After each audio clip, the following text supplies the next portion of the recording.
दोस्तों आज की वीडियो काफ़ी ज़्यादा इंपॉर्टेंट होने वाली है। क्यों इंपॉर्टेंट मैं इसको बोल रहा हूँ? क्योंकि आज मैं आपको बताने वाला हूँ डी शटरिंग टाइम, मतलब जो हमारा शटरिंग जब खोलने का सही टाइम होता है वो कब होता है। और दूसरी चीज़ मैं इस वीडियो में बताऊंगा आपको एक साइट इंजीनियर की क्या रिस्पॉन्सिबिलिटी होती है जब कोई भी कॉलम है कास्ट हो चुका है, उसकी डी शटरिंग के बाद डायरेक्ट एक सिविल इंजीनियर को क्या क्या स्टेप्स लेने चाहिए, क्या क्या चीज़ें चेक करनी होती है। तो full on free internship video बोल सकते हो, प्रैक्टिकल नॉलेज बोल सकते हो। काफ़ी चीज़ें इस वीडियो में आप सीखने वाले हो। पहले मैं थ्योरेटिकल पार्ट बताऊंगा, फिर हम लाइव साइट पे विजिट करेंगे, वहां देखेंगे कि कॉलम की डी शटरिंग हो रही है और एक सिविल इंजीनियर क्या क्या कर सकता है और क्या क्या करवाना चाहिए, वो सब चीज़ें ये इंटरव्यू में भी काम आएगा, हर जगह काम आएगा। तो कंप्लीट वीडियो देखो, काफ़ी नॉलेज लेके जाओगे। लेकिन उससे पहले एक काम कर लेना, चैनल को सब्सक्राइब कर लो, बेल आइकन दबा लो, क्योंकि प्रैक्टिकल नॉलेज सिर्फ कहाँ पे मिलता है? सिविल साइट विजिट चैनल पे ही मिलता है। तो अभी हम पहले स्टार्ट करते हैं डी शटरिंग का। थ्योरेटिकल पार्ट बताऊंगा, फिर हम लाइव साइट पे विजिट करेंगे। सबसे पहले क्या करूंगा, मैं आपको बताता हूं कि हमारा जो स्ट्रेंथ रहती है, कोई भी स्लैब है या बीम है, कितने दिन में कितनी स्ट्रेंथ ले लेता है वो आपको पता होना चाहिए। पहले देखो, अगर आपने कॉलम कास्ट किया या स्लैब कास्ट की या कुछ भी कास्ट किया, जो कंक्रीट होगा वो एक दिन में 18% अपनी स्ट्रेंथ गेन कर लेता है। मतलब 100 में से 18% उसमें स्ट्रेंथ आ गई होती है एक दिन में। 3 दिन में उसकी 40% स्ट्रेंथ हो जाती है, 7 दिन में उसकी 65% स्ट्रेंथ हो जाती है, और 14 दिन में 90%, और 28 दिन में 99% उसकी स्ट्रेंथ दिखने शुरू हो जाती है। ये कंडीशन पे डिपेंड करता है, लेकिन लमसम इसके इर्द गिर्द ही आपकी स्ट्रेंथ मिलना स्टार्ट हो जाएगी जैसे आप कंक्रीटिंग हो जाएगा।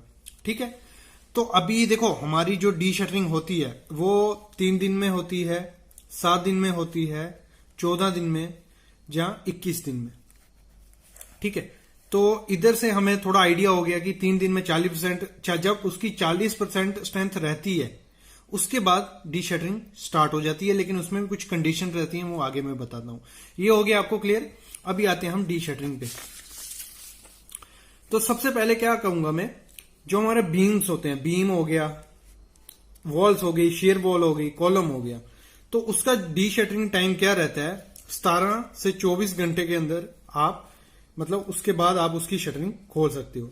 आपने कॉलम कास्ट किया, जैसे ही 17 घंटे होंगे, तो जैसे ही 17 घंटे होंगे उसके बाद आप उसकी डी शटरिंग कर दोगे तो वो चलेगा।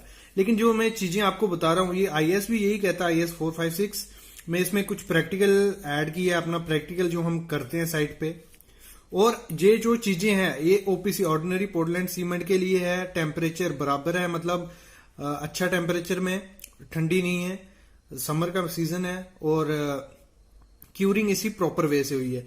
तो ये टाइम फॉलो करना है। ठीक है, तो बीम की साइड, वॉल्स, कॉलम हो गया हमारा 17 से 24 घंटे। फिर आते हैं स्लैब सोफिट्स। स्लैब सोफिट्स क्या हो गया? मतलब शटर, वो बोलो आप, प्लाई बोलो, फट्टा यूज किया है, जहां प्लेट्स यूज की हैं, तो उसको 3 दिन बाद आप निकाल सकते हो। लेकिन उसके अंदर क्या है, नीचे क्या प्रोवाइड करना है आपको? प्रॉप्स, बल्ली प्रोवाइड कर रहे हो, टेका प्रोवाइड कर रहे हो, जैक प्रोवाइड कर रहे हो, जो भी है। जैसे ही उसकी सॉफिट में प्लाई व्लाई निकालोगे तो 3 दिन बाद उसको फिर आपको क्या करना है? नीचे बल्ली या वो प्रोवाइड कर देनी है। बीम की सॉफिट निकालोगे 7 दिन बाद आप निकाल सकते हो, मतलब। लेकिन ये कुछ कंडीशन डिपेंड है, वो आगे लिखी हुई है, मैं बताता हूं। लेकिन पहले देखो, स्लैब की सॉफिट निकाल देनी है 3 दिन बाद मिनिमम, और बीम की कितनी? 7 दिन बाद। लेकिन उसके नीचे क्या करना है आपको? सपोर्ट प्रोवाइड कर देनी है। जैसे लगा लो, एग्जाम्पल है, ये स्लैब है, नीचे आपको शटरिंग प्रोवाइड की है, नीचे प्रॉप्स लगाई हुई है। एग्जाम्पल के साथ बताता हूं, पहले ये देख लो, फिर मैं इसको करता हूं क्लियर। देखो, स्लैब की बात हो रही थी, पहले स्लैब की बात करते हैं, इससे लिंक है ये दोनों चीजें। 3 दिन बाद शटरिंग निकाल देनी है। लेकिन उसकी जो आपने वो होगा, जो आपने नीचे प्रॉप्स प्रोवाइड की हैं, अगर आपका स्पैन है 4.5 मीटर से छोटा, ठीक है, 4.5 मीटर से छोटा है, तो 7 दिन बाद आप नीचे से बल्ली या टेका निकाल सकते हो। अगर स्पैन आपका है बड़ा 4.5 मीटर से, तो 14 दिन। मतलब ये एग्जांपल लो, अगर ये है 6 मीटर लंबी हमारी स्लैब है, तो क्या है, 3 दिन बाद आप उसकी वो निकाल सकते हो। मिनिमम बोल रहा हूं ये मैं, जो आईएस कोड कहते हैं मिनिमम, ये निकाल के नीचे आपको प्रॉप्स प्रोवाइड कर देनी है, टेका या बल्ली जो भी आपने यूज कर रहे हो। अगर 6 मीटर है अगर लिखा है स्पैनिंग ओवर 4.5 मीटर, तो अगर 6 मीटर है तो आपको 14 दिन बाद नीचे से सपोर्ट निकालनी है, बाकी वैसे ही रहने देना है। अगर ये होता 3 मीटर तो आपको 7 दिन के बाद नीचे से प्रॉप्स निकालनी है, बाकी 3 दिन बाद आप नीचे से निकाल सकते हो। अभी आती है बीम की बात। बीम में क्या है, 100 फीट उसके निकाल देने हैं, मतलब नीचे से जो बॉटम होता है बीम बॉटम, वो 7 दिन बाद आप निकाल सकते हो। लेकिन क्या है उसका जो आपने नीचे देखो, मैंने क्या कहा, जैसे ही स्लैब में 100 फीट निकाले नीचे बल्ली प्रोवाइड कर देनी है, बीम में से बीम बॉटम निकाला नीचे बल्ली प्रोवाइड कर देनी है। और वो बल्ली निकालने का टाइम क्या रहता है, अगर आपका स्पैन है 6 मीटर तो आप 14 दिन बाद नीचे से बल्ली निकाल लो। लेकिन अगर स्पैन 6 मीटर से ज्यादा है तो आपको नीचे से बॉटम से जो सपोर्ट मारी होगी, आपने शटरिंग तो निकाल दी होगी, मतलब बीम बॉटम होगा या प्लेट होगी वो निकाल दी होगी 7 दिन बाद, लेकिन उसका जो सपोर्ट होगी वो 21 दिन बाद निकालनी है, आपको ये ध्यान देना है। ये बहुत बड़ी चीज है। आर्चीज रहती हैं जो मतलब उनकी भी जो सपोर्ट रहती है वो आपको मतलब 21 दिन बाद ही निकालनी होती है। ये हो गया हमारा सिंपल। अभी आते हैं हम फुटिंग जो रहती है हमारी, फुटिंग भरते हैं हम, तो उसको आप 16 से 24 घंटे के अंदर, मिनिमम 24 घंटे बाद निकाल सकते हो। ये हो गया। और आती है बात स्टेयर केस पे। तो स्टेयर केस आप 5 दिन बाद उसकी शटरिंग खोल सकते हो, प्लेट्स वगैरह जो मारी हैं वेस्ट स्लैब में वो खोल सकते हो, लेकिन आपको नीचे उसके प्रॉप्स प्रोवाइड कर देनी है 14 दिन के लिए। और जो लैंडिंग बीम होगा उसके अंदर नीचे भी आपको प्रॉप्स प्रोवाइड कर देनी है, लेकिन आप शटरिंग 5 दिन के बाद खोल सकते हो अगर आपने ओपीसी यूज किया। अगर आपने यूज किया पीपीसी तो इसके दिन काफी बढ़ जाते हैं। बाकी में अगर आपने इसमें भी पीपीसी सीमेंट यूज किया तो ये दिन सब बढ़ जाएंगे। तो इसीलिए कहते हैं कि अगर आप पीपीसी सीमेंट यूज कर रहे हो तो आपका शटरिंग का कॉस्ट बढ़ जाता है, ये हमेशा ध्यान देना। अभी बात करते हैं हम कैंटिलीवर बीम की।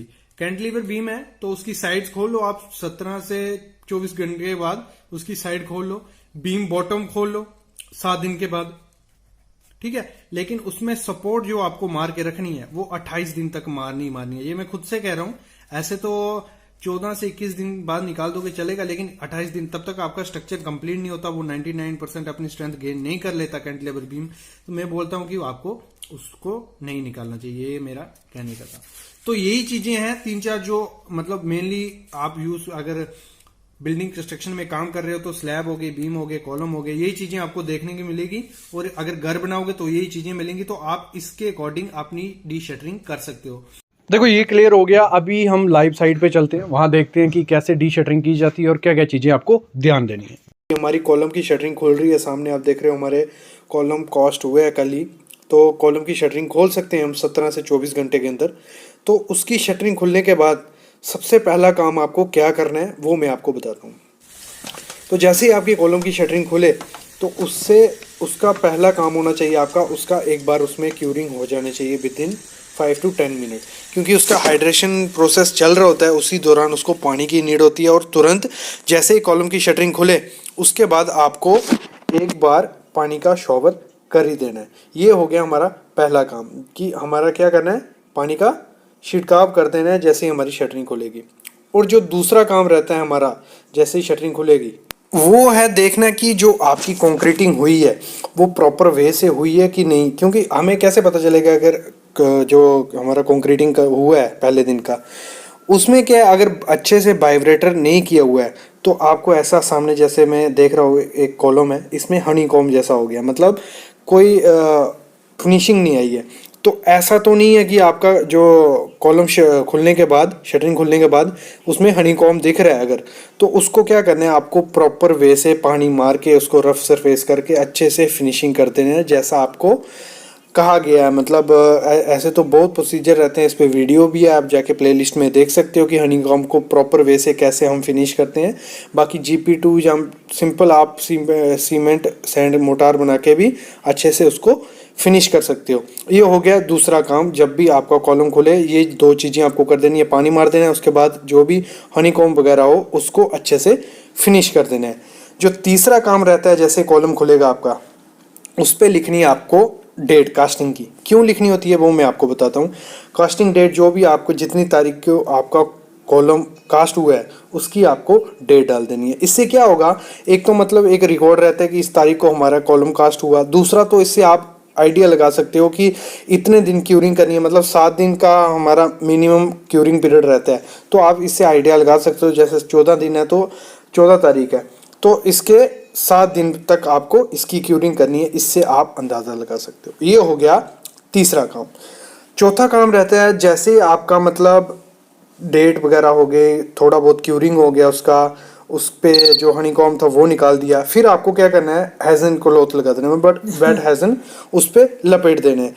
इससे क्या होगा, उसकी प्रॉपर क्यूरिंग होती रहेगी। मतलब आपको ये नहीं है कि थोड़ी थोड़ी देर में उसमें पानी छिड़काव करना पड़ेगा। इससे क्या होगा, आपने अगर उस पर अच्छे से वेट हैज़न लगाया है तो क्या होगा, पानी एक बार करोगे तो उसके 15-20 मिनट तक आपको पानी उस पर करने की ज़रूरत नहीं होती है। लेकिन जब भी आप ये क्लॉथ लगाओ, उसमें एक चीज़ देखनी है कि ये क्लॉथ किस चीज़ के है। जो भी अगर सिंपल क्लॉथ यूज़ किए गए हैं, इसमें जो कुछ मटेरियल ऐसा था जो कंक्रीट को इफेक्ट नहीं करे, तो ये चलता है। ऐसे भी काफ़ी क्लॉथ्स आते हैं जिसमें केमिकल वगैरह हो गया या कुछ भी क्लोरीन वगैरह हो गया, तो वो क्या करते हैं, इफ़ेक्ट कर सकते हैं आपकी कंक्रीट को। एक तो उसका जो फेस होगा कंक्रीट का तब ताज़ा होगा, तो वो अब्जॉर्व करने की शक्ति ज़्यादा होती है। तो इस दौरान अगर आप कुछ ऐसा क्लॉथ लगा दोगे उसमें जिसमें केमिकल वगैरह हो, तो वो डिटोराइड कर सकता है केमिकल कंक्रीट फेस को।